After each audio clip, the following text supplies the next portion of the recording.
Hello, I'm Heidi Young, a member of Alimed's customer outreach team, and I'm here to tell you about an exciting product from Alimed. Our wireless transmission alarm systems are exceptional fall management devices that help make the job of the caregiver easier.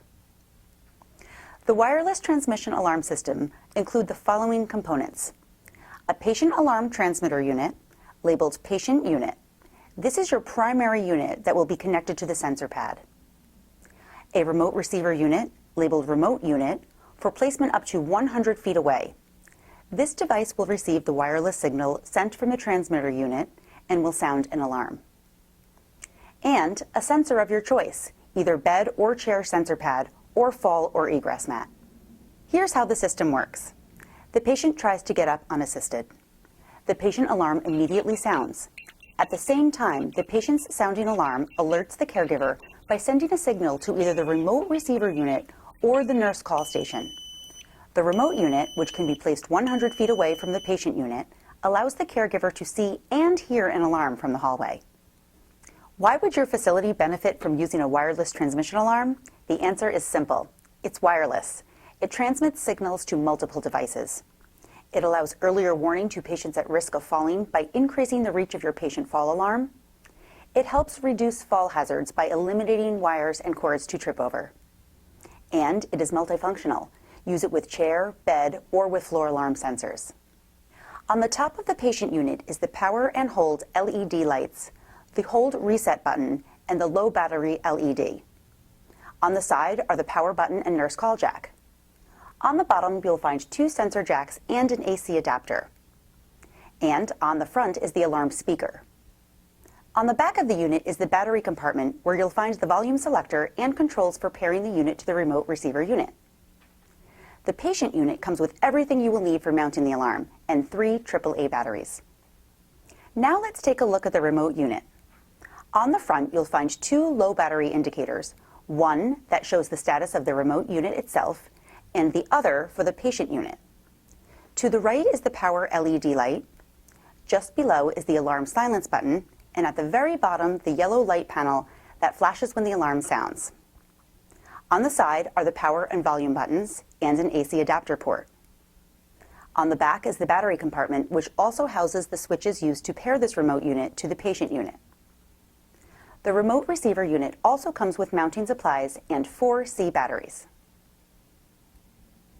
Depending on the system you purchase, you will either have a chair or bed sensor pad or an egress or fall mat. Each sensor comes with a cord that plugs into the patient unit. Now I'll show you how to set up your system. Begin by programming the function controls and setting up communication between the patient unit and the remote unit.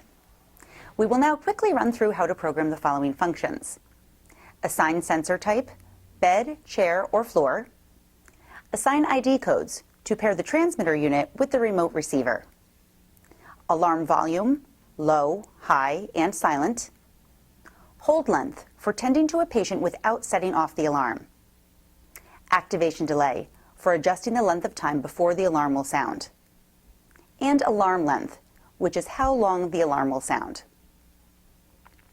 On the patient unit, there are 3 sets of dip switches, one for function selection, one for assigning the ID code, and one for assigning the sensor type. To program each setting, you will need to adjust the dip switches. Begin by assigning the sensor type. For use with a bed or chair sensor pad, set both 1 and 2 in the down position. For use with a floor sensor or egress mat, set 1 in the up position and 2 in the down position. Now assign the ID codes. The ID codes on the patient and remote units must match identically in order to establish communication between each. You may choose any number combination as your code. For this demonstration, we'll use the code number 2568.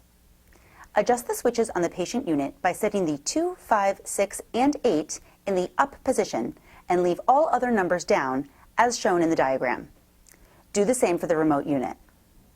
Now set the alarm volume using the function selection switches.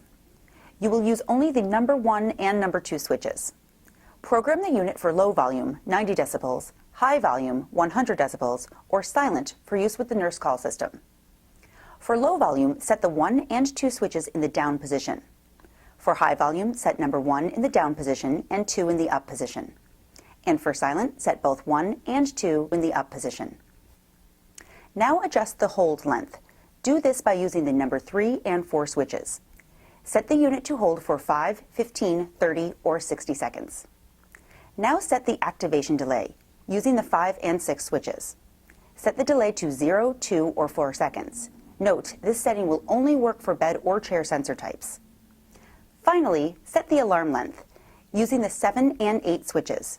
Choose continuous, 15, 30, or 60 seconds. You are now finished with programming your system.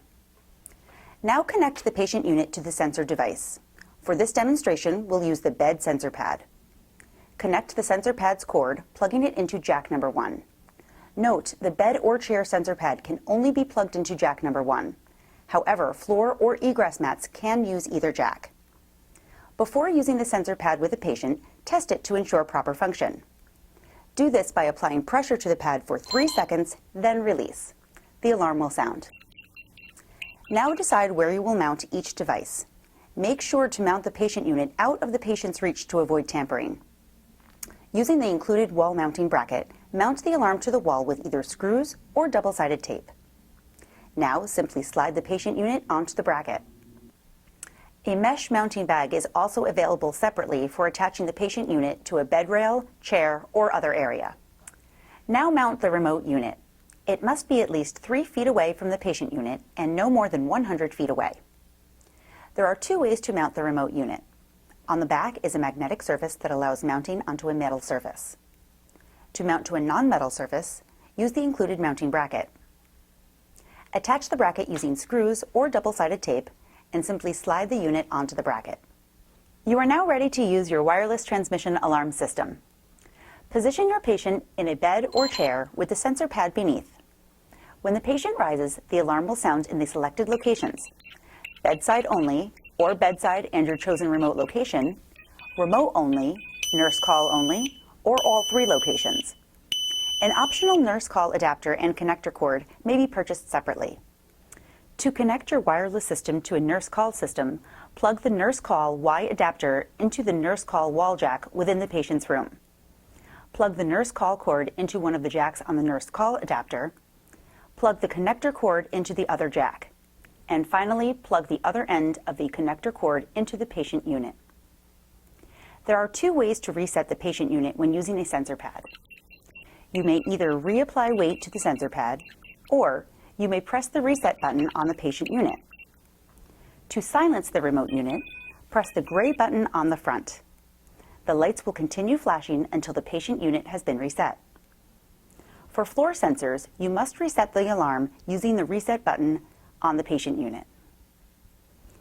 There are a few warnings when using the wireless transmission alarm system. Using this device with patients with pacemakers or defibrillators may be dangerous. Do not place magnets within 12 inches of an implanted device. Also, do not immerse either the patient unit or the remote unit in any liquid. To clean, you may use a damp cloth or sponge with a mild disinfectant on the surface of these devices.